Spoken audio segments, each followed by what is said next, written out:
नमस्कार, मी अश्विनी पुरी आणि तुम्ही पाहताय डीएस न्यूज 24. नैऋत्य मोसमी वारे.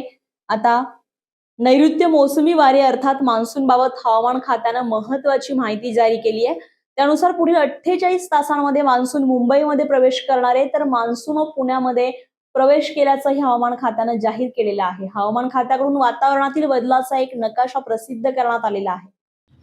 त्यानुसार मान्सून रेषा अलिबाग, पुणे, निझामाबाद, दांतेवाडा, बलंगीर, सुंदरगड, गया आणि मुझफ्फरपूरपर्यंत पोहोचलेली अशी घोषणा भारतीय हवामान विभागाकडून करण्यात आली आहे. त्यामुळे यंदा पावसासाठी बऱ्याच काळ ताटकळत बसलेल्या मुंबईकरांना मोठा दिलासा मिळणार आहे.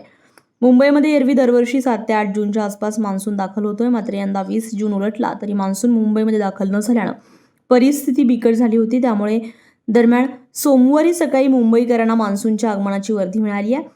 रविवारी आणि सोमवारी सकाळी मुंबई उपनगर आणि ठाणे परिसरात मान्सूनपूर्व पावसाच्या सरी कोसळल्यात. मात्र सकाळी काही काळ रिमझिम सरी बरसल्यानंतर मान्सूनपूर्व पावसानं पुन्हा दडी मारली आहे. त्यामुळे वातावरणातील उकाडा अजूनही कायम आहे. एल निनोचा प्रभाव, कोरडी हवा आणि कमी दाबाच्या क्षेत्रांचा अभाव या सर्व घटकांच्या एकत्र येण्यामुळे मान्सूनची वाटचाल संथ झाली होती. हवामान विभागाच्या अंदाजानुसार राज्यामध्ये 24 ते 28 जून या कालावधीमध्ये हवामान प्रणाली हळूहळू उत्तर किनारपट्टी आणि राज्यांच्या अंतर्गत भागांकडे सरकणार आहे.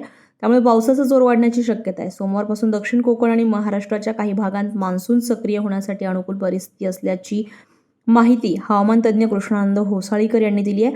गेल्या 15 दिवसांपासून रेंगाळलेला मान्सून सिंधुदुर्ग, रत्नागिरी, कोल्हापूर, सातारा, सांगली आणि पुण्यापर्यंत थोडाफार सक्रिय झालाय.